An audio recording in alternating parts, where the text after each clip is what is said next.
Bueno, vamos a continuar con escatología.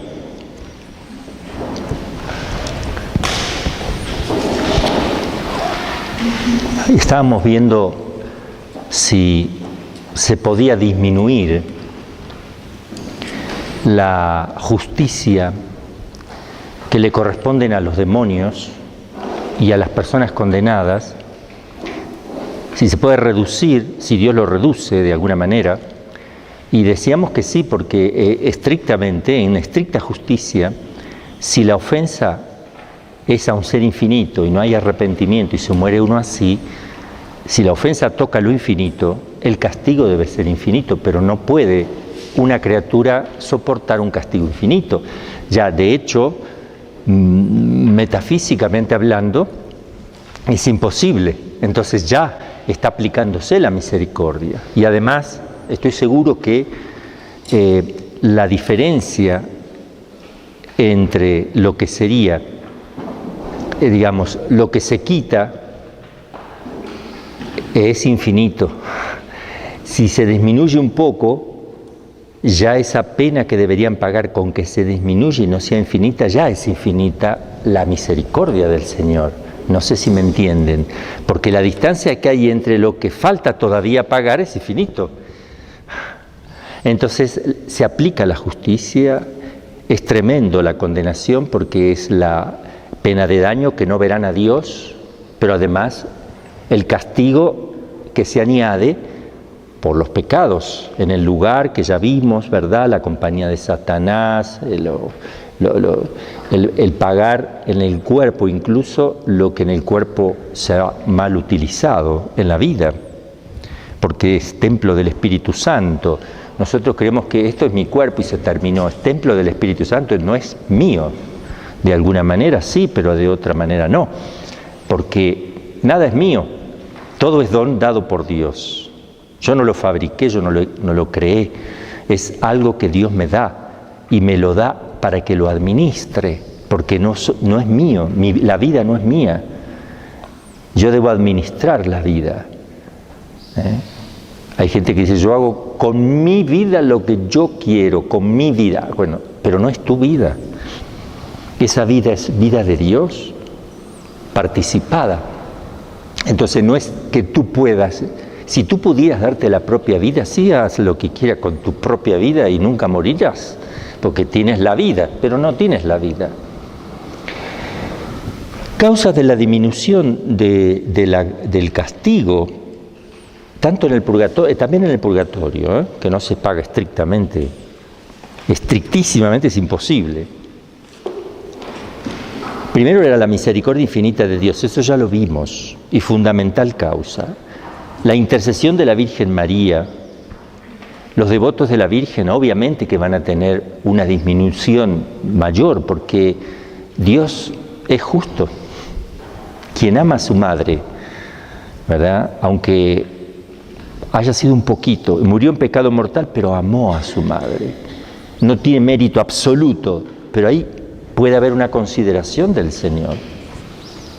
La imposibilidad de que los ángeles y los hombres puedan soportar en intensidad el castigo adecuado que merecen, lo que acabo de explicar, las obras buenas realizadas y que se siguen realizando incluso, pueden estar disminuyendo solamente hasta la segunda venida de Cristo lo que están padeciendo, porque ese bien se va propagando. También veíamos, porque ya lo vimos, lo estoy resumiendo, solamente las conclusiones, la pena temporal debida por los pecados veniales, la temporal, por los pecados veniales, no perdonados en cuanto a la culpa, no terminará jamás en el infierno, convirtiéndose por lo mismo en pena eterna. Es decir, hay pecados veniales, cada pecado tiene, primero el pecado es una ofensa y que tiene una pena que cumplir, hay que reparar. Entonces se pregunta aquí si en el infierno un condenado puede pagar eso y se le puede disminuir. Si estaba arrepentido de eso que hizo en la tierra, obvio que sí, porque estaba arrepentido. Entonces sí, pero lo que no hubo arrepentimiento, no, pareciera que no. Un ejemplo, en el pecado hay que distinguir dos cosas, la culpa o ofensa de Dios y la pena, el castigo que merece. Ahora bien, puede ocurrir que un pecador se arrepienta de su pecado mortal o venial y reciba la absolución sacramental del mismo, con lo cual se le quita o borra del alma la culpa, pero le queda o puede quedar un reato de pena que pagar temporal, que deberá satisfacer en este mundo a través de buenas obras o en el purgatorio. Estando en estas condiciones, comete un pecado mortal y se condena. Ese es el tema. ¿Qué había pasado con lo otro? Bueno, eso sí se paga y se disminuye la pena de los ya perdonados, porque después pecó mortalmente, pero solamente hasta la segunda venida de Jesús y se terminó. Porque después de la segunda venida, ya el hombre ya no aumenta el bien en la tierra ni disminuye, porque ya se termina. Ya habrá cielos nuevos, tierra nueva, ¿verdad?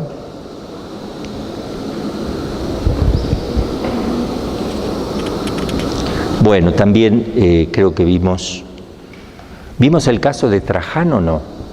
Bueno, hasta acá entonces. Vamos a ver otro tema. No puede admitirse en modo alguno que las penas del infierno puedan disminuir por las oraciones o sufragios de los que viven en este mundo. Eso es sentencia cierta, es decir, una persona condenada, el demonio o un alma condenada, ¿pueden salir de ahí? ¿Pueden disminuir sus penas si yo rezo en este mundo por ellos? No, porque no hay conexión. No hay nada que ver entre una parte y la otra. Se rompió la comunión, no está la comunión de los santos ahí como en el purgatorio. No hay comunión. Entonces no hay relación. Pero si hubiera, supongo, no, comunión no puede haber. Pero ya no tienen posibilidad porque ni ellos se quieren arrepentir. Pero hay un caso raro, y Santo Tomás lo va a tratar, hay un caso raro en la historia, pero debido a una confusión. Se los voy a leer. Santo Tomás juzga muy severamente la opinión de los que creían que las penas de los condenados podían disminuir por las oraciones y sufragios de las personas. Se pone firme con eso, dice no, eso no. Pero, bueno, se los voy a leer como lo dice. Dicha opinión es presuntuosa, pensar eso es presunción, puesto que es contrario al testimonio de los santos. Es vana, porque no se funda en ninguna autoridad. Y es irracional, porque los condenados están fuera del vínculo de la caridad, que hace que las obras de los vivos aprovechen a los difuntos y porque ya están en el término y recibirán la última retribución debida a sus actos, como los santos que están en el cielo.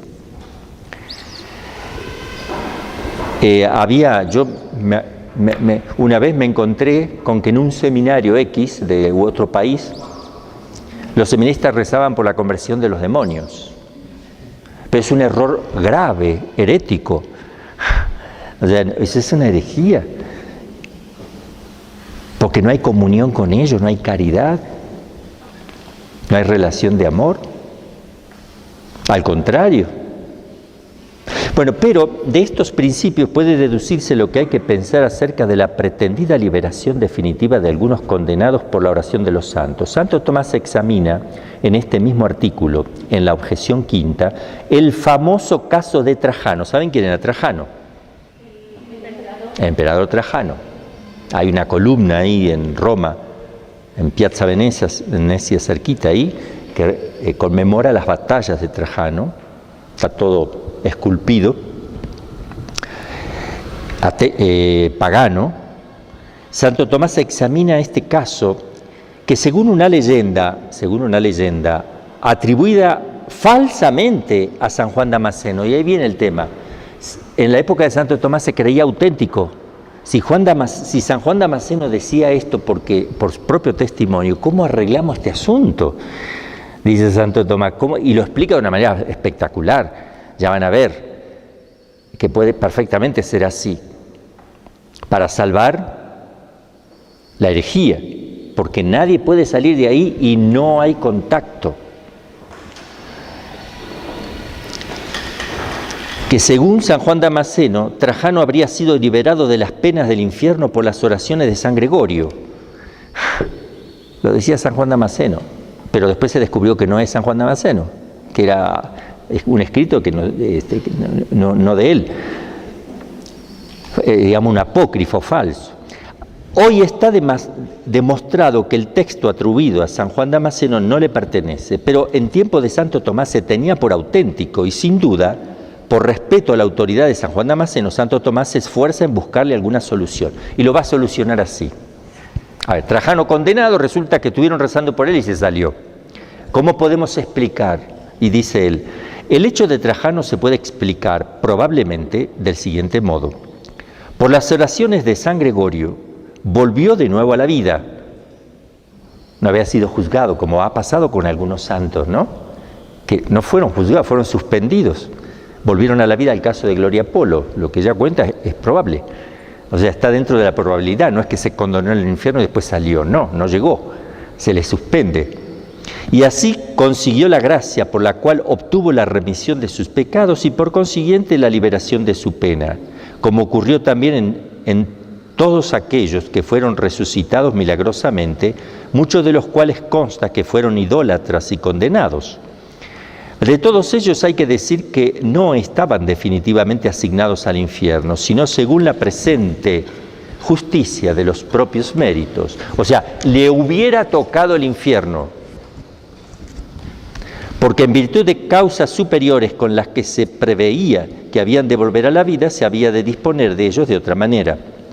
O hay que decir, según otros, que el alma de Trajano no fue liberada totalmente del reato de la pena eterna, sino que le fue suspendido temporalmente, o sea, hasta el día del juicio. Sin embargo, no es conveniente que esto se haga comúnmente por los sufragios, porque una cosa son los hechos que ocurren por ley común y otra muy distinta los que conceden a algunos por algún privilegio singular. Bueno, en realidad, en conclusión, está diciendo eso. No llegó al infierno, era lo que él merecía. Pero en atención a ciertas almas fue preservado y volvió a la vida y volvió a morir. Hizo un acto de amor y volvió a morir, lo que sea. Lo quiere salvar Santo Tomás, porque no se puede decir que del infierno se sale. No se puede salir. Esto fortalece este principio aún. Como se ve, Santo Tomás no estaba muy seguro de los casos que narra, pero suponiéndolos auténticos, los explica por una excepción milagrosa y singularísima, diciendo que antes de volver milagrosamente a la vida, no habían sido asignados definitivamente al infierno, sino solo provisionalmente, en espera de la resurrección milagrosa prevista por Dios en atención a la súplica de los santos. Pero hay un texto del Papa Benedicto XII que dice: definimos que según la común ordenación de Dios, las almas de los que mueren en actual pecado mortal inmediatamente después de su muerte descienden al infierno, donde son atormentados con las penas infernales. A ver, sí es importante que nos quede claro que no se sale de ahí. Uno dice, qué duro, padre, deje un margen.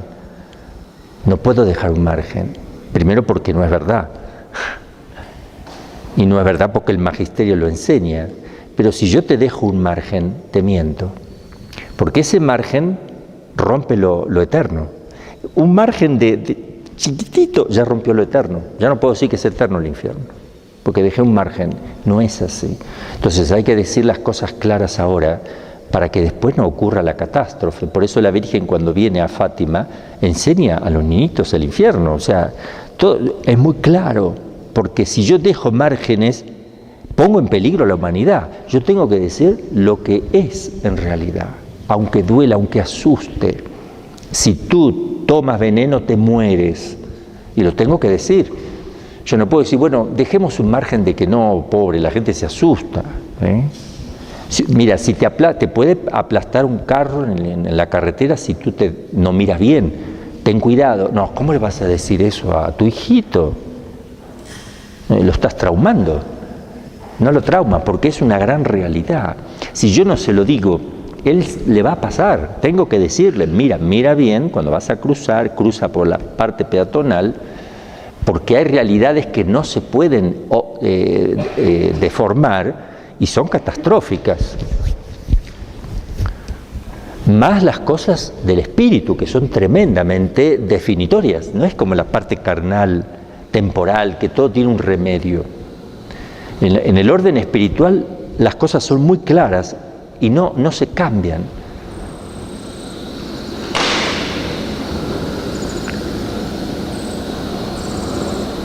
Que incentivaba a los santos mantenerse firme en las tentaciones, en las pruebas, en los tedios, en los momentos de desierto, el saber que esto es así, el saber que hay un cielo para los que aman a Dios y un infierno para aquellos que no amaron, no vivieron según Dios, que hicieron su propia voluntad. Eso les daba fuerza, pero si ellos hubieran dejado un margen de posibilidad que no sea tan así, no hubieran luchado. Eso es lo que quiere el demonio, que uno piense, que deje un margen. Si tú dejas un margen, perdiste, ya te tiene. Como cuando uno dice, hagamos una excepción, voy a hacer una excepción, no voy a ir a misa, una excepción. Puedes hacerla en esta vida, pero ten cuidado, porque estás jugando cosas eternas en el tiempo. Claro, después te puedes arrepentir y te vas a confesar, pero ten cuidado, porque si tú lo haces, después me voy a confesar, en el momento que te vas a confesar, seguramente no hay arrepentimiento. ¿Por qué? Porque nadie hace eso por amor. ¿Cómo te vas a arrepentir después por amor lo que hiciste por un desamor? ¿Te vino el amor cuando tú quieres? No. El amor no es que te viene cuando tú quieres, eso es sensibilidad, eso es presunción también. El amor es algo estable, el amor es una muerte que yo tengo que hacer concretamente. Entonces se mezclan un montón de cosas que hay que tener mucho cuidado. Parece fácil todo, parece lindo, pero es difícil. Esforzaos. Cuando le preguntan al Señor, son muchos los que se salvan. Esforzaos, esfuércense. Pero ese esfuércense, cuidado, Jesús se esforzó por salvarnos, aunque no debería tener por qué esforzarse. Con un acto de su deseo ya estaba. Pero uno dice, ¿tremenda crucifixión? Sí, porque tremendo es lo que está oculto, que no ves. Tremenda humillación, sí, que Dios haya sido muerto, murió Dios en cuanto hombre. ¿No es exagerado? Depende. Si para ti el pecado no es nada, claro que es exagerado. Pero si tú dices, Dios no puede exagerar, Dios proporciona las cosas, entonces te está hablando con esto de la gravedad del pecado. O sea, míralo por contraste. Una mentirita piadosa. No existe la piedad y la mentira, no son hermanas, no se dan la mano. Como la piedad es un don del Espíritu Santo, y está la virtud de la piedad, que es prontitud en el servicio, disponibilidad permanente, hacer el bien, en relacionarse con Dios, más que nada, en reconocer a Dios como Padre, pero es una disposición pronta a vivirlo de esa manera. Me hablas de una mentira piadosa. Esos son inventos de la gente. Eso nunca lo enseñó Cristo, nunca lo enseñó el cristianismo, no lo enseña la Iglesia en su magisterio. ¿Dónde salió alguna vez un documento donde explica la realidad de la mentira piadosa? No. Entonces, esas cosas hacen que uno se confunda. O es pecado o es virtud. Claro que uno después no sabe qué hacer. Bueno, no, es que no puedo decir esto a mi marido si me llega a preguntar esto, o a mi hermano o a mi tía, no le puedo, y no lo diga. No decirlo no es mentir. Uno no está obligado a decir todo. Si te preguntan, mira, no te puedo responder. ¿Por qué? Porque no. ¿Hiciste esto? No te lo puedo responder. Y ya, se terminó el problema. Porque viene la esposa y dice, le hice una mentirita piadosa a mi marido, le saco dinero de su bolsa porque él no me quiere dar, no me alcanza para la comida y le saco. Y cuando me pregunta, no, yo no saqué nada. Dígale sí, te saqué yo. ¿Por qué? Y porque tú tienes que alimentar a tus hijos. No es robo. Lo tuyo es mío, lo mío es tuyo, no es robo. Eso no es robo. Yo siempre le digo, acá hay una costumbre, no sé si en otro país, pero acá en lo que es, por lo menos acá es distinto que en otros lugares que yo he vivido. La esposa tiene su dinero y el marido tiene el suyo. Y ahí, ¿me das? No, yo ya te di tu parte. ¿Y eso qué es? O sea, ya son dos. En realidad no eran dos, sino son uno. Y ahora, no, todo se comparte. El marido le dice, te doy esto, ¿qué te parece? Esto lo guardamos aquí, esto lo utilizo yo. Pero todo está puesto en la mesa, todo está puesto en común. Si ellos no viven en común los bienes, ¿cómo? Es la célula básica de la sociedad. Ellos ya no son, es una sola cosa, eso es una unidad. Claro que los hijos no van a disponer del dinero, pero sí el padre y la madre. El que administra normalmente es el papá, pero la mamá sabe. Así era en mi familia. Sabía todos los movimientos. Entonces eso asegura que el marido no pueda andar gastando con otras mujeres y haciendo cosas escondidas, como tampoco la mujer, porque eso ayuda a la transparencia en el hogar. No sé por qué me fui para acá, me lo digo porque hay gente que está viendo, ¿verdad? Y también hay que decirlo para orientarles un poco. Bueno, ¿hay certeza de que alguien se puede condenar o que se haya condenado?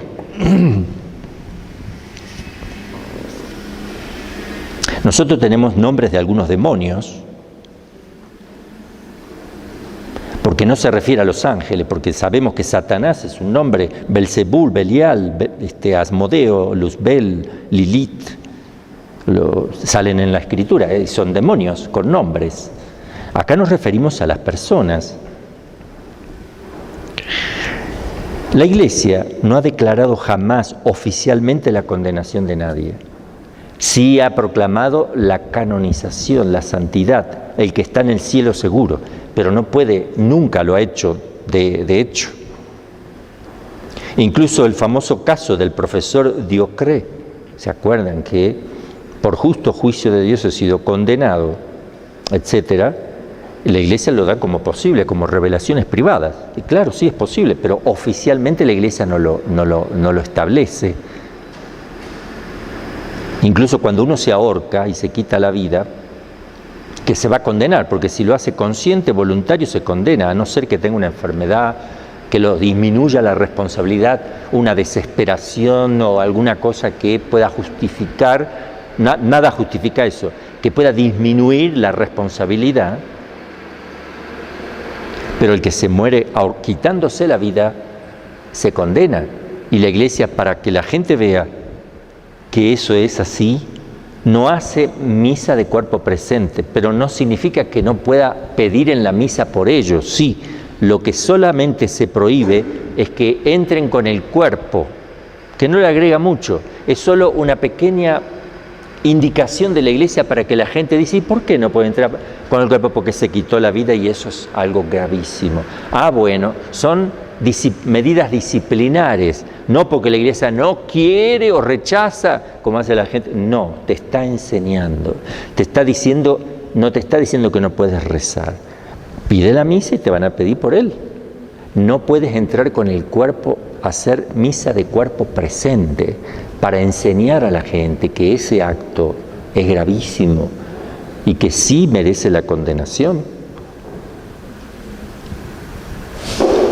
Por ejemplo, Santa Faustina habla de que ella estuvo en el infierno y vio un condenado, que le dijo que se condenó por murmuración, porque no frenó su lengua, como ayer en el sermón les hacía notar. Pero es revelación privada, pero oficialmente la Iglesia no dice, nunca ha dicho, este se condenó. Ni siquiera Judas, aunque es muy probable, ¿no? El Código de Derecho Canónico pone esto de las exequias de negar las exequias, le voy a leer el código. Dice así, el número 1184 y 1185. Se han de negar las exequias eclesiásticas a no ser que antes de la muerte hubiera dado alguna señal de arrepentimiento, que le conste a alguien. ¿A quién más se le niega? A los que notoriamente apostataron, a los herejes y cismáticos que murieron así, no se le puede hacer misa de cuerpo presente. A los que pidieron la cremación de su cadáver por razones contrarias a la fe, para manifestar que no es resurrección, no le pueden hacer misa de cuerpo presente. A los demás pecadores manifiestos, a quienes no pueden concederse las exequias eclesiásticas sin escándalo público de los fieles. Un doctor abortero y muere y le quieren hacer, no puedo, él fue abortero, escándalo público, no. ¿Te podremos rezar por él? Sí. Piden la misa por él, vamos a rezar por su alma, porque se pudo haber arrepentido. Pero el gesto de entrar con el cuerpo para hacerlo cuerpo presente, no, está prohibido por la Iglesia. En el caso de que surja alguna duda, hay que consultar al ordinario del lugar y atenerse a sus disposiciones. Esto está escrito para los sacerdotes. Si tú tienes duda de, murió, sí, es escandaloso, pero no tengamos duda, pregúntale al obispo, a ver si en ese caso... A quien ha excluido de las exequias eclesiásticas se le negará también cualquier misa exequial.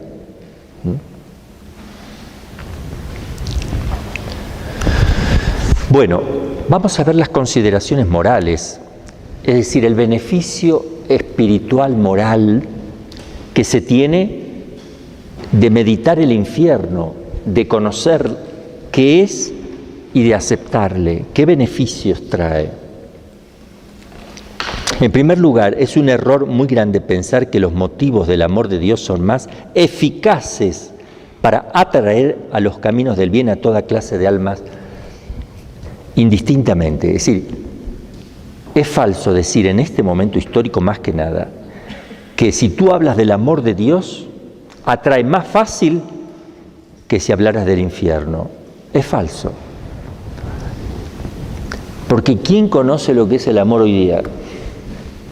Le hablas del amor de Dios y la gente no le importa, no sabe, ni le interesa. A algunos sí, pero la mayoría no. Si tú le hablas de que hay un juicio y va a haber un infierno, si le cuentas el caso del profesor Diocré, con testimonio, wow, espera. Entonces eso sí, wow, al menos porque somos hijos del rigor más que nada en el mundo que estamos viviendo ahora. Porque el amor no está presente en los hombres, hay puro sentimentalismo. La verdad es totalmente tergiversada. ¿Qué puede haber amor si el amor es adhesión de la verdad? Nadie ama lo que no conoce, pero el conocimiento supone conocimiento de la verdad. Y como estamos en un caos donde cualquier cosa puede ser verdad o mentira, entonces no puede estar el amor presente. Hay intereses, pero no amor. Hay quereres, pero no amor. No solo los grandes pecadores, sino incluso los grandes santos pueden obtener beneficios inmensos de la meditación de las penas del infierno, como hacía San Ignacio en los ejercicios, que la contemplación, sentir el olor del infierno, no tengan miedo. Tengamos presentes los ejercicios que él pone para la gente y la cantidad de santos que ha hecho los ejercicios, les hizo un bien enorme. Llegaron a la santidad, perseveraron. Bendita verdad que me permitió alcanzar la vida eterna, porque si no hubiese sido que yo no hubiera pensado que me podía condenar, yo me hubiera condenado. Yo estoy seguro que la mayoría de los que están en el cielo fue una ayuda enorme el tema de la reflexión sobre el infierno. La misma Santísima Virgen mostró el infierno en los niños pequeños. ¿Y qué dijo? Dejen de ofender a Dios, que está tan ofendido. Vino a hablar del amor. Analicemos Fátima. Sí se manifestó, claro, el amor es que está ella ahí. Es el amor. Pero el mensaje, oh Jesús mío, perdona nuestros pecados, líbranos del fuego del infierno. Santísima Trinidad, Padre, Hijo y Espíritu, te adoro, te ofrezco el precio en reparación. O sea, hay algo que estamos haciendo mal. Y está el infierno. Estamos ofendiendo a Dios. No vino ella a decir, Dios sí lo dijo, y de alguna manera, pero no insistió, no quedó. Ella no vino a decir, hijos míos, Dios les ama a todos. Dios es amor y Dios les ama a todos. Amen a Dios y se desaparece. Nadie va a hacer nada, no les importa nada. ¿Alguno por ahí? No, pero fíjense que es necesario. Cristo habló del infierno y claramente el fuego de la gehenna, el rechinar de dientes, las tinieblas exteriores, el fuego que no se extingue, el gusano que corroe, etcétera. Bien claro, pero mucho. ¿Por qué? Porque es real. Es como una madre que no quiere que su hijito le pase algo, le tiene que explicar todos los peligros que hay en todas las cosas. No basta con que la mamá le diga te amo, ámame. Tiene que mostrar los peligros reales de la vida. Y a veces, cuando yo veo el peligro como una cosa grave, me aparto. Si yo le digo, hijito, la droga, mira, la droga no suele ser buena. La droga, sí, preferible que no. Yo le estoy quitando fuerza a ese chico se va a juntar y va a decir, a ver, probemos. En cambio, si los papás son muy claros, muy determinados, mira, si tú tomas droga, se te destruyen las células cerebrales, te vuelves un zombie, cometes una ofensa enorme a Dios, peligras la condenación eterna, creas una adicción que no te lo va a sacar nadie. ¡Wow! Pará. Entonces, ¿qué concepto vas a tener de la droga? Algo pernicioso para la salud, clarito. Por eso los padres, cuando educan a los hijos, tienen que proporcionar las cosas como son proporcionadas. Porque a veces la mamá lo regaña con una fuerza tremenda porque le rompió una planta. ¿El chico qué va a hacer? Él cree que romper una planta es un pecado grave, gravísimo. Pero ver en la televisión lo que ve la mamá y el papá, puras imágenes indecentes, no. Porque entonces le estamos formando mal. La mamá quería mucho esa planta, pero tiene que amar más a su hijo y enseñarle que, bueno, trata de tener cuidado la próxima vez, ¿verdad? Bueno, trata de tener cuidado, pero que el niño vea que eso no es lo más grave. Eso le pasó a San Juan Bosco y a su mamá Margarita. Le rompieron los niños corriendo por todo, no dejaban nada sano, y rompían las flores, las macetas, volaban con la pelota, ¡bum! Y Margarita le dijo a su hijo Bosco, ¡ay, mira lo que... Mamá, tranquila, lo más grave es el pecado. Si yo le insisto mucho en esto, no se van a confundir. Lo más grave es el pecado, ahí no hubo pecado, quédate tranquila, después te lo compramos. Sí hay que tener cuidado, pero no es un pecado gravísimo. Aplicaciones prácticas. Pensar con frecuencia en el infierno ayuda muchísimo. El infierno está lleno de desgraciados que se forjaron la ilusión de que iban a arrepentirse después de haber pecado. ¿Y no sucedió? ¿No sucedió? Porque están ahí. ¿Quién no pensó después me confieso? ¿Quién no pensó, bueno, sí, después vamos a ver más adelante? ¿Quién? Cuando escuchó del infierno pudo haber dicho eso. ¿Quién? De los que están en el infierno. Todos los que están en el infierno. Tuvieron que haber pensado alguna vez. O porque no recibieron la gracia del arrepentimiento, ahora están ahí, o no se arrepintieron a tiempo, o no alcanzó a confesarse, ni hizo un acto de contrición. Si pensáramos con frecuencia en el infierno, evitaríamos muchos pecados. Pensar en el infierno nos lleva a evitar a todo trance las ocasiones también de pecar. Porque somos débiles en nuestra naturaleza. Nos fascinan las cosas del mundo, nos atraen, nos pervierten. A veces las ocasiones de pecar vienen de cosas insignificantes como, por ejemplo, una conversación frívola que no deja nada. Eso crea un ambiente de pecado, ya, porque estás hablando de cosas totalmente frívolas del mundo y eso ya te está aflojando.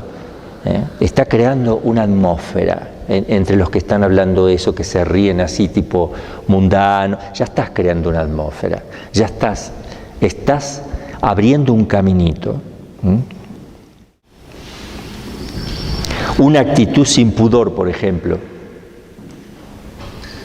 Tomar todo a broma en el momento, todo es broma. La curiosidad en el celular, la computadora, rechazar a un hermano, hablar mal del otro, pueden llevar a pecados gravísimos. Si uno peca, la consideración del infierno me hace salir rápido, me ayuda a salir rápido del pecado, porque puedo morirme. Debemos salir inmediatamente de él con un acto intensísimo de contrición y con una dolorosa confesión y con una buena confesión sacramental. Es increíble la locura del pecador que se atreve a acostarse una noche, aunque sea una sola, en pecado mortal, porque en el descanso del sueño pueden pasar muchas cosas. Mucha gente ha muerto cuando iba a dormir o no se levantó. Mucho, la mayoría. Lo encuentran muerto, pues ya muere de un infarto, muere de algún otro tema, ¿no? Motivo. La consideración del infierno, la meditación en el infierno y el saber esto asegura nuestra salvación con una vida auténticamente cristiana, porque no basta evitar el pecado, no duraríamos nada, sino que sabemos que debemos afanarnos por incrementar esa gracia cada vez más en nosotros. Vivir de la Santa Misa diaria, la comunión diaria, el Santo Rosario diaria, la liturgia de las horas, la meditación diaria, las buenas lecturas, las prácticas de virtudes, la penitencia y el ayuno ayudan. La consideración al infierno nos lleva a tener un gran amor a la Virgen, que es auxilio de los cristianos.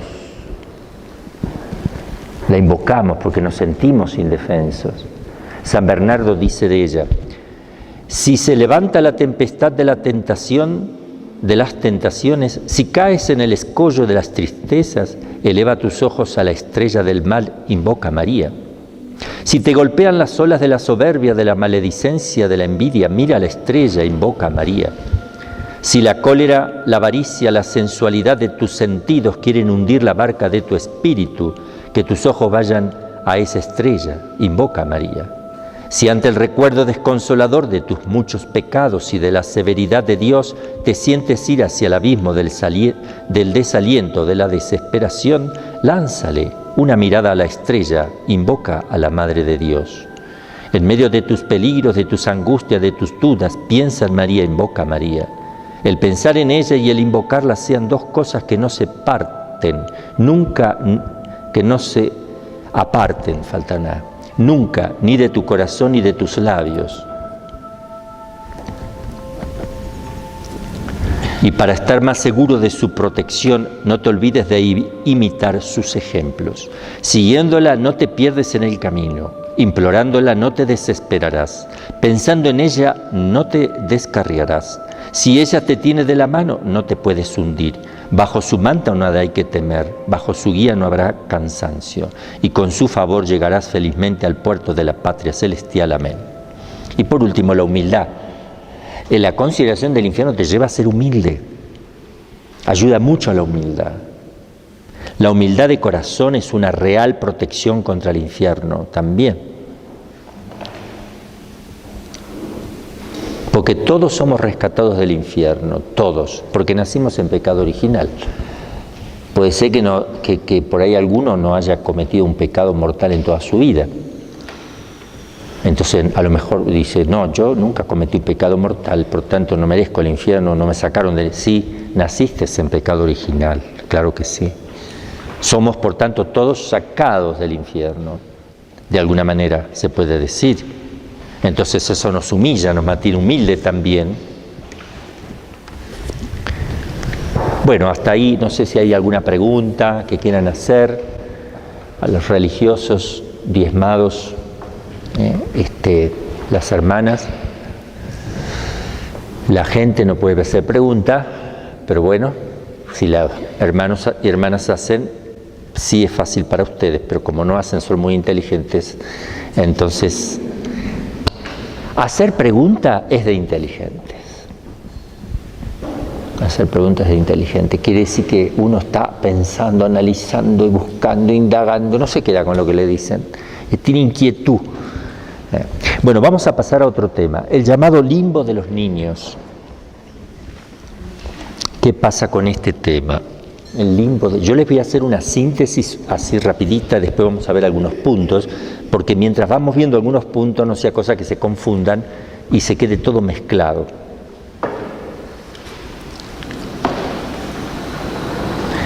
La Sagrada Escritura nunca habla del limbo de los niños. Los padres de la Iglesia tampoco hablan del limbo de los niños. Eso se fue viendo con la escolástica. Las escuelas de teología y filosofía inspiradas y siguiendo principalmente a Aristóteles, que surge con Pedro Lombardo, con con San Gregorio Magno ya empieza, Santo Tomás de Aquino, San Buenaventura y todas las escuelas que se planteaban. ¿Qué pasa? Porque tenemos nosotros un problema aquí. A ver, limbo es la orla, el limbo es el límite con el infierno, es lo que está después de él o antes de él. Está el seno de Abraham, que era considerado como un limbo, es decir, como un lugar en la orla, no está en el infierno, sino fuera, pero está ahí, porque tampoco está en el cielo. Pero se le llamaba el seno de Abraham, un lugar donde iban los justos, no podían ver a Dios, por tanto tenían la pena de daño, pero no exactamente. Les pasaba como les pasan ahora las almas del purgatorio, que saben que no pueden ver a Dios, pero tienen la esperanza, y eso ya no es la pena de daño, porque tienen la esperanza. Acá tenían la esperanza, pero no veían a Dios, y tenían una felicidad natural, no eran castigados. A su vez, ¿no? Felicidad natural, esperando ver a Dios. Eso finalizó, porque todos los justos del Antiguo Testamento esperaban la redención de Cristo. Cristo descendió a los infiernos, al lugar inferior, no de los condenados, sino a este lugar inferior, la orla, antes de llegar al otro. La orla, el borde del manto, significa antes de ir al infierno hay otro infierno, que no es de condenados, sino de santos, que no pueden entrar en el cielo. Eso desapareció con la resurrección de Cristo, con la asunción de Cristo a los cielos. Después se plantearon, como Jesús habla de quien no se bautice, no puede entrar en el reino de los cielos. Quien no nace del agua y del Espíritu no podrá entrar en el reino de los cielos. Y también hay otra cita, id y bautizad, enseñad a todas las naciones y bautizad en nombre del Padre, del Hijo y del Espíritu Santo. El que crea se salvará, el que crea y sea bautizado se salvará, el que no crea y no se bautice se condenará. Hay textos muy fuertes. Algunos dicen, bueno, eso se refiere a los que tienen uso de razón, que pueden elegir si ser bautizados o no. Si él dice no, a pesar de que le explican, bueno, tú eres responsable y estás rechazando el bautismo. Pero ¿qué pasa con los niñitos? Los abortos espontáneos, cuando ni siquiera nacen, y los que nacen y se mueren antes del uso de razón, o antes de ser bautizado, mientras no tienen el uso de razón. ¿Qué pasa con esos niños? Y algunos, como no sale nada en la Sagrada Escritura, no sale nada en los padres de la Iglesia, algunos empezaron a dar sus opiniones teológicas. Algunas de esas opiniones, que las vamos a ir viendo ahora, las principales teorías, algunos dicen que, bueno, a lo mejor con la fe de los papás, que le hubieran bautizado, que Dios puede tener en cuenta eso. Es una opinión de los teólogos, pero no es enseñanza de la Iglesia.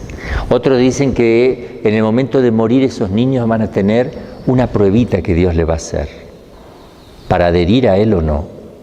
Antes de la definitoria, antes de ir al cielo o al infierno, serán probados en un instante, un acto de adhesión o no, cuando se separa la almita, que ahí se puede hacer en un instante, como hicieron los ángeles, ¿no? Algunos dicen eso, pero es una opinión, nada más, no está enseñado. Otros dicen que no en el momento que se separa el alma, sino antes, recibirían una luz natural en esta vida para saber todo y tomar una decisión. En fin, hay pequeñas cosas. Otros dicen que no, que hay un lugar especial para ellos donde no van a tener la pena de daño, porque no van a tener ni la esperanza de ver a Dios, pero van a tener una felicidad natural, no van a ser castigados por nada, sino que van a ser felices, naturalmente felices, pero no van a ver a Dios, van a invocarle a Dios, saben que Dios existe, estarán en contacto, Dios se hará sentir, hará ver su presencia de alguna manera, pero no le van a ver cara a cara, no le van a contemplar, no van a estar en el cielo. Algunos dicen así. Resulta que todo este tema se fue debatiendo. Hay un papa que habla, que nombra, una sola vez se nombra el limbo de los niños, pero no para enseñarlo, sino que dice, así como los fieles le llaman limbo, algo así como de pasadita fue mencionado, pero por el decir común de los fieles, no porque la Iglesia lo enseñe, ya lo vamos a ver al texto. Entonces Benedicto XVI, porque acá viene el tema, una comisión teológica que estaba estudiando el tema por cuenta propia, la Comisión Teológica Internacional, hizo un estudio exponiendo lo que vamos a ver nosotros. El Papa Benedicto designó un cardenal, el de la doctrina de la fe en ese momento, que analizara a ver qué habían escrito. Y le pareció bueno. Y dijo, yo doy el aval mío, no es un documento de la Iglesia, pero tiene el aval del Papa Benedicto XVI porque lo vio que estaba bien. Y ahí se explica que nunca hubo un limbo que la Iglesia haya enseñado. Y los periodistas, la Iglesia niega ahora el limbo. ¿Entienden? Se armó todo un lío que la Iglesia... Claro, los periodistas quieren sacar dinero, ellos viven de eso. Y no tienen ni idea de lo que están diciendo. La Iglesia, Benedicto niega la existencia del limbo. Si nunca se afirmó. Eran discusiones teológicas. Él dice, lo que dice el Papa, lo que dice esta comisión internacional que el Papa adhiere, es que nunca la Iglesia enseñó que había un limbo, sino que son discusiones teológicas, nada más. Esto lo digo sintetizando todo para que ahora no se confundan de lo que vamos a ir viendo. No se sabe, qué hay que decir, están en las manos de Dios, pero no sabemos, por eso lo que prima, y hay que tener mucho cuidado, es de bautizar a toda costa, porque eso es lo que nos mandó a hacer el Señor.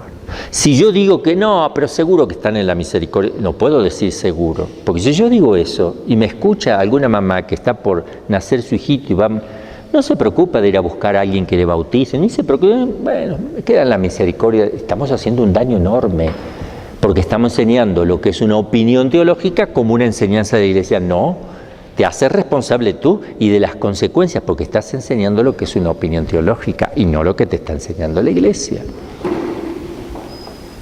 Entonces, haz lo posible. Muchos abandonan a los enfermos porque te puedes contagiar. No, yo lo hago por los demás, porque si yo me contagio, yo voy a contagiar a los demás. Y no asistes a los enfermos.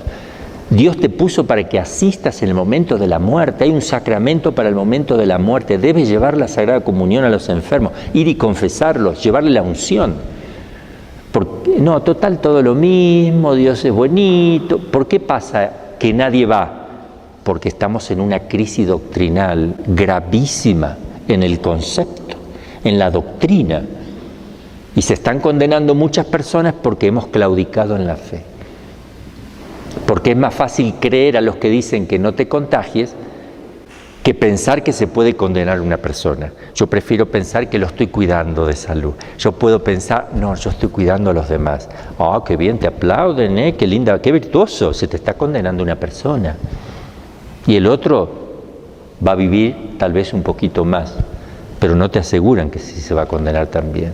Tú asegúrate de la salvación eterna, no de la parte de la salud corporal. De eso están los médicos, están todos los demás. Tú ocúpate de la salud del alma, porque eso no lo van a hacer los médicos, eso no lo hace una enfermera, eso lo haces tú como sacerdote, como obispo, No impidan, porque ha habido obispos que decían prohibido a los sacerdotes ir a los hospitales. Dios mío, no hay que hacer caso porque eso no es obediencia. Eso no es obediencia, eso es claudicar al amor, claudicar a la misión sacerdotal, eso es contrariar la voluntad expresa de Cristo. Y el que obedece eso en realidad no está obedeciendo, se está protegiendo, prefiere hacer caso y decir que es obediencia, porque sabe que no es obediencia. Porque es apostatar del ser sacerdotal. Yo no lo voy a hacer.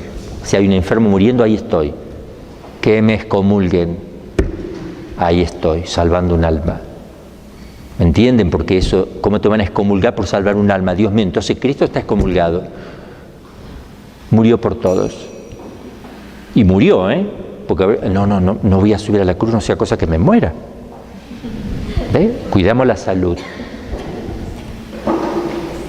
Entonces todo esto hay que tener sumo cuidado porque está todo cambiado, todo está envuelto por tinieblas y lo favorecemos nosotros muchas veces dentro de la iglesia. Repetimos cosas que son falta de fe total, no discernimos nada y somos culpables. Hay religiosas que repiten lo mismo, porque no tienen formación. Hay sacerdotes que repiten también lo mismo porque otros sacerdotes repiten. Diciendo, no van a poder decir en el juicio, yo lo dije porque me lo dijo el párroco, qué sé yo quién. No, tú sabías, debías saberlo. Eso tú te tendrías que haber formado bien.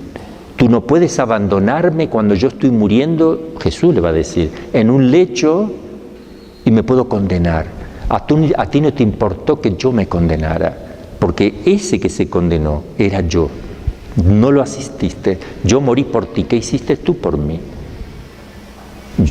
Me dejaste condenar en mi hermano, en el que yo estaba. Me condenaste porque tenías miedo o no querías contagiar a otras personas. Me abandonaste, me condené eternamente en esa persona. Lo perdí. Lo otro es transitorio, no pierdo a nadie que se muera por el hecho de morirse. Lo pierdo si está en pecado mortal. Y ellos te están pidiendo confesión, te piden la Eucaristía y te piden la unción. Entonces no puede haber una norma, no visitar los enfermos graves, que tengan COVID y que le va a visitar. ¿A quién vas a visitar, mijito? Y no, por las dudas, porque todo es COVID, te dicen, pero todo es COVID. Entonces ni te muevas de la parroquia, ¿no?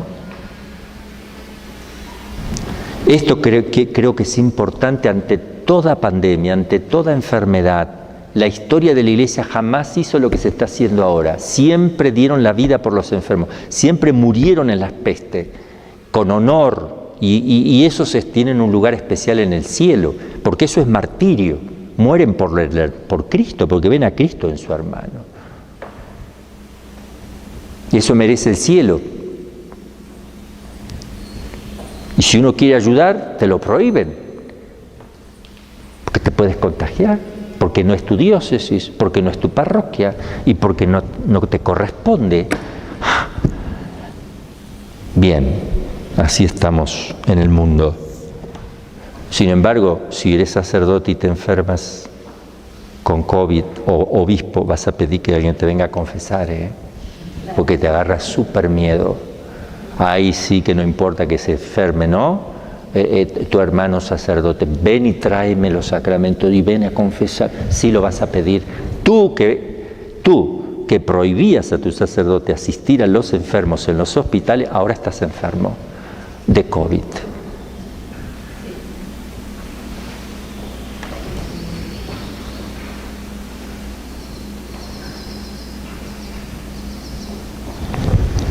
Bueno, exposición de las principales teorías. Bueno, empezamos diciendo que la expresión limbo, que ya lo dije, viene del latín limbus, que significa la orla del vestido, su reborde o el límite final del vestido, donde se va la costura, ¿no? Y se alude a ello, digamos, porque está al borde o en los límites del abismo, pero no es el abismo. Principales teorías y opiniones de los teólogos que en la escolástica comenzó a plantearse. Algunos decían así: Dios concede a esos niños después de la muerte un momento solemne de libertad después de la muerte, en el que personalmente podrán optar por su conducta, por la salvación o la condenación. Esta opción después de la muerte hace para ellos la base de un bautismo. Son afirmaciones, ojo, no es la verdad de la Iglesia, son opiniones, repito. Otros: Dios otorga a los niños en el último instante de su vida una iluminación, no después de la muerte, sino antes, en el instante, tan extraordinaria como inesperada, que les hace posible emitir un acto de la caridad perfecta y por consiguiente tener el bautismo de deseo. Deseo bautizarme. Porque el bautismo de deseo es algo personal, y para adultos tiene que desearlo, por tanto tiene que tener uso de razón. Si todos los hombres son solidarios con Adán en el pecado, otra opinión, no menos deben serlo con Cristo en la gracia, ya que éste vino a reparar todo cuanto por aquel se había perdido.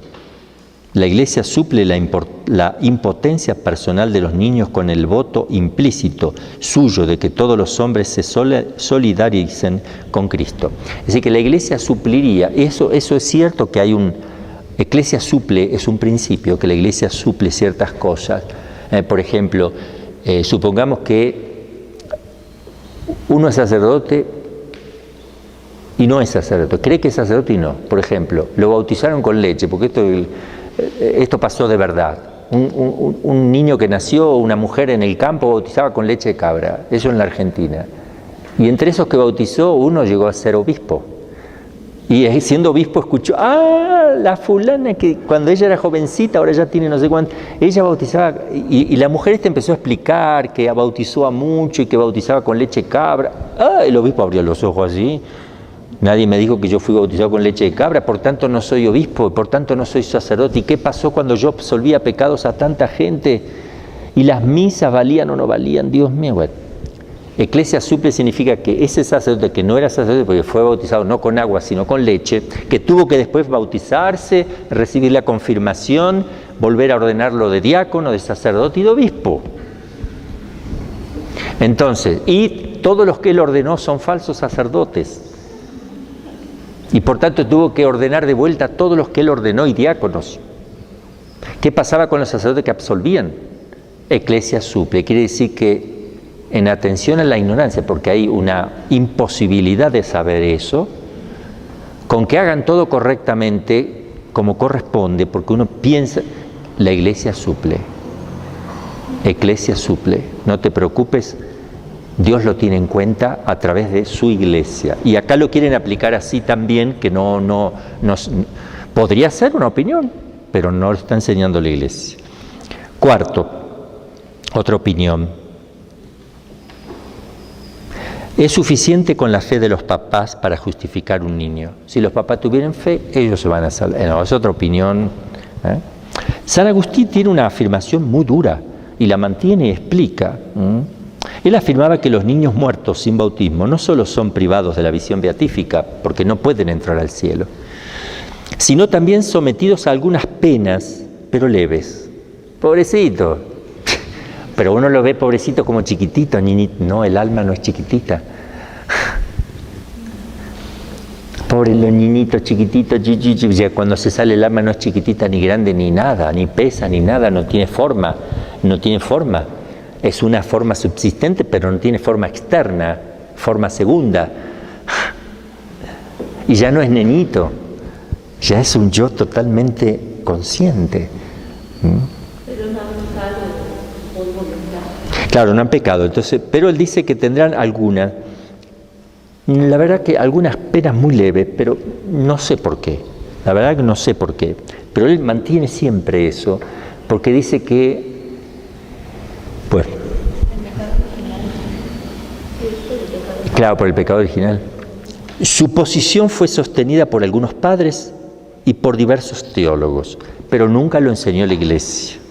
Según Gerson y Gabriel Biel, los niños pueden ser regenerados por privilegio extraordinario, directamente por Dios en vista a los ardientes plegarias de los padres. Si los papás rezan mucho, Dios puede suplele el bautismo de alguna manera. El cardenal Cayetano sostiene que el deseo del bautismo de parte de los padres por el niño, aún en el seno materno, es un medio ordinario para la regeneración sobrenatural. Si muriera, ¿no? Bueno, y así seguimos. Bueno, no voy a poner todas las opiniones, lo ven solito, pero para que vean que no son enseñanzas de la Iglesia. Ahora, voy a terminar diciendo, la doctrina más común. Lo del Vaticano II voy a poner. Después del Concilio Vaticano II, perdón, lo del Vaticano lo voy a decir un poquito más adelante. La doctrina más común de los tiempos pasados, incluido Santo Tomás, Tertuliano, San Gregorio Nacianceno, San Gregorio de Nisa, Alejandro de Jales, San Alberto Magno, que fue el maestro de Santo Tomás, San Buenaventura, Santo Tomás, afirmaban que los niños muertos sin el bautismo quedan privados de la visión beatífica. Eso es seguro, no pueden entrar en el cielo si no están bautizados. Ese es el principio seguro. Ahora, que Dios tenga misericordia del otro lado y no se sabe, no lo enseña. La Iglesia nos enseña que no pueden entrar en el cielo si no están bautizados, no pueden ver a Dios. Pero no, porque el bautismo me hace participar de la naturaleza divina, me hace hijo de Dios, pero no castigados, pero enseña que no están castigados por ninguna pena y gozan de cierta felicidad natural. Entonces, eso es el principio. Que Dios tenga en la manga otras cosas no las sabemos. Es probable, porque es muy bueno, es probable, pero yo no lo puedo enseñar. Porque si yo enseño lo probable, puedo crear un profundo desastre en la Iglesia. Porque no van a ir a bautizar a los niños, porque no se van a preocupar de hacer esto los misioneros en todo el mundo cuando salen a bautizar las almas.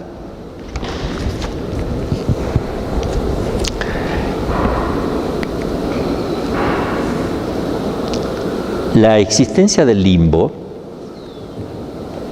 no se puede probar por la Sagrada Escritura.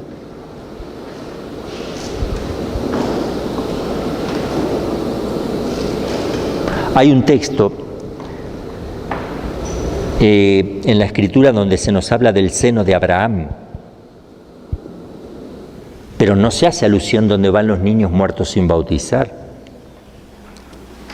Pero Jesús dice en el Evangelio claramente que quien no naciera del agua y del Espíritu no puede entrar en el reino de los cielos.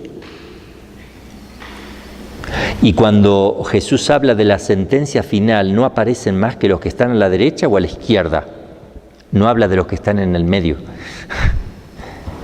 Es preciso concluir de aquí que no haya lugar intermedio entre el cielo o el infierno para que los que mueren sin bautismo, o que pudiendo ir al primero, tienen que ir forzosamente al segundo.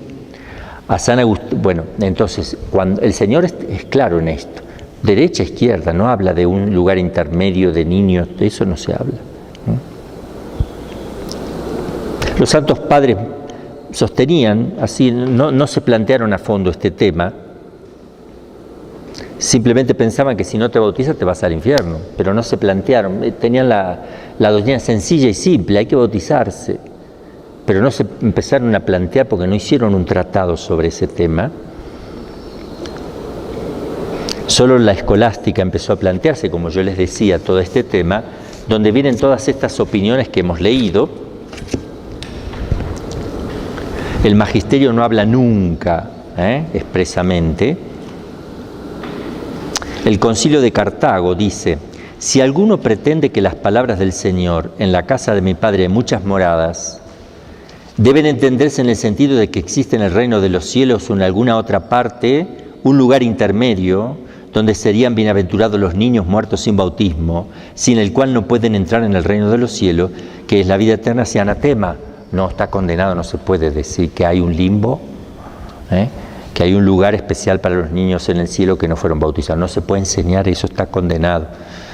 Porque cuando el Señor dice, quien no naciere del agua y del Espíritu no puede entrar en el reino de los cielos, ¿qué católico dudará en hacer compañero del demonio aquel que no ha merecido ser coheredero de Cristo? El que no esté a su derecha estará indudablemente a su izquierda. Esto lo dice el Papa en el Concilio de Cartago.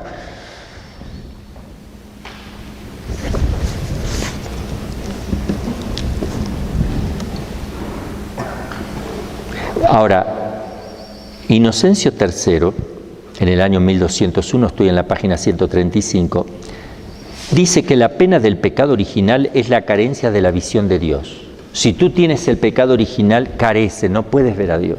Ese es el tema.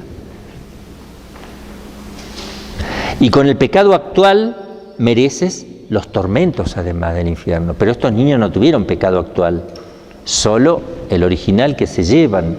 Por tanto, no pueden ver a Dios porque no son hijos, no han podido hacerse hijos de Dios y no tienen la divinidad participada. Ese es el tema.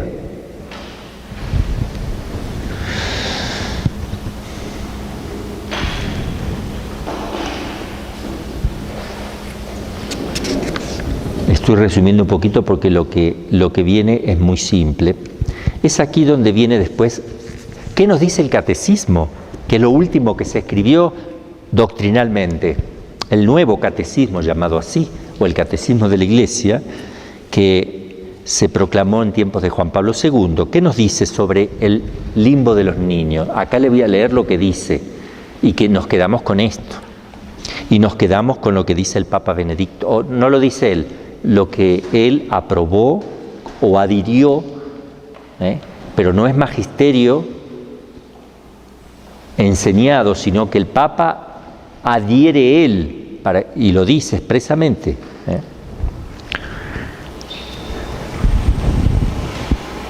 Que es con lo que nos tenemos que quedar. El catecismo dice, en el número 1261, en cuanto a los niños muertos sin bautismo, la Iglesia solo puede confiarlos a la misericordia divina,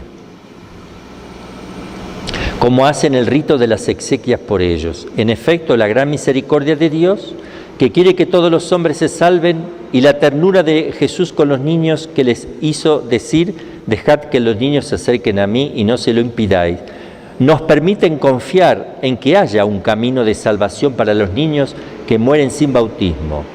Por esto es más apremiante aún la llamada de la Iglesia a no impedir que los niños pequeños vengan a Cristo con el don del santo bautismo. Podemos pensar, pero no tenemos ninguna seguridad. La Iglesia no lo está enseñando. Entonces, ¿qué dice el Papa Benedicto XVI? Yo pongo un artículo que es del padre Fernando Pascual. Él resume el tema porque si no, si leíamos todo es muy largo. Lo resume y yo tomé el resumen de él. Y voy a leer. El tema del limbo de los niños tiene una importancia enorme, sobre todo para los millones de padres de familia que han visto morir a un hijo muy pequeño, antes o después de nacer, sin haberle podido ofrecer el don del bautismo. Para profundizar en este tema fue publicado en la primavera de 2007 un documento de la Comisión Teológica Internacional titulado La esperanza de salvación para los niños que mueren sin bautismo. Acuérdense que es una comisión teológica internacional, no es el magisterio de la Iglesia. El documento había sido discutido por la Comisión Teológica Internacional después de 2 reuniones generales, en 2005 y 2006 posteriormente. El cardenal William Levada, presidente de la comisión, con el consentimiento del Papa Benedicto XVI, aprobó la publicación del texto. El Papa consciente dice, sí, puedes aprobarlo, y lo aprueba el cardenal William como un documento que no tiene errores, Esto como un Niki Lofstad. A partir de ahora lo citaremos como la esperanza de salvación a este documento.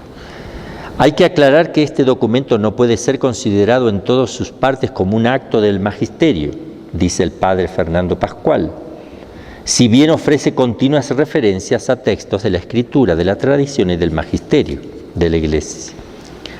En la primera parte ofrece una historia de la doctrina teológica, sobre el limbo y la situación que se encontraba antes y después del Concilio II, Vaticano II. Es lo que fuimos viendo nosotros. La segunda parte profundiza en los principios teológicos dogmáticos que han de ser tenidos presentes para continuar la reflexión sobre el tema y para explorar si tiene sentido seguir hablando del limbo. Es lo que estamos viendo. Y ahora la tercera parte, que es la que más nos interesa, se elabora una respuesta conclusiva y se muestran los motivos de esperanza que existen para pensar que la salvación de Cristo también llega por caminos que no conocemos a estos niños. Podemos esperar que alcancen también ellos la salvación beatífica. Esa es la conclusión, en realidad, que podemos esperamos que Dios tenga misericordia, y lo de siempre, pero no está enseñado por el magisterio. Por tanto, acá si quieren pueden leer ustedes, yo les estoy dando solamente la conclusión que es esa, incluso de este documento. No se sabe, no fue revelado. Y es probable, porque Dios es misericordioso, no es probable, va a estar en las manos de la misericordia de Dios, pero eso no me está diciendo que lo va a meter directamente al cielo, solamente que lo dejamos en manos de Dios y no nos planteamos más esto, que las papás y las mamás se queden tranquilos, porque si no hicieron todo por bautizar, por eso hay que hacer todo lo que se pueda, y no se logró, ahí está en manos de Dios. Pero si tú no haces todo lo que tienes que hacer, no sé si está en manos de Dios, porque eres culpable tú, como Adán y Eva fueron culpables de que yo nazca con pecado original. La despreocupación de los papás, la falta de cuidado de los misioneros de verdad llevar el bautismo a todo el mundo, los hace responsables. Por eso la urgencia de bautizar. Eso es la síntesis, ¿eh? Si estamos misionando, nos vamos a desvivir para que una persona no bautizada llegue a bautizarse. No lo vamos a violentar, pero lo vamos a interpelar, lo vamos a tratar de darle razones para que él pueda entender. Vamos a rezar, a hacer penitencia, a ver que si quiere el bautismo. Y sí le vamos a exponer los peligros, le vamos a hablar del infierno, del cielo. ¿Qué pasa si uno muere en pecado sin bautizar? No puede estar en el cielo, segurísimo. Y en el infierno, si eres adulto, te vas a ir, porque estás rechazando algo que el Señor te está proponiendo a través de mí, que es básico y elemental. Luego rezaremos, haremos penitencia por esas personas. Una pregunta, muy bien, hermanita, adelante. Si pudiera explicar qué pasó, cómo fue con los niños inocentes que fueron mandados a matar por el en el tiempo de Jesús. Bueno, esos niños son mártires porque fueron matados a causa de Cristo. Ellos no tuvieron uso de razón para elegir eso, pero lo elige el Señor, que sí tiene uso de razón, como instrumentos. Es una concesión maravillosa, es algo maravilloso lo que le pasó a esos niños. Si lo vemos humanamente es un desastre y Herodes era culpable de lo que ha hecho, pero si lo vemos desde el punto de vista sobrenatural, esos niños muertos tan chiquititos, no sabían ni lo que pasaba, fueron privados de toda la posibilidad de condenarse y sin embargo van al cielo con una corona de mártires.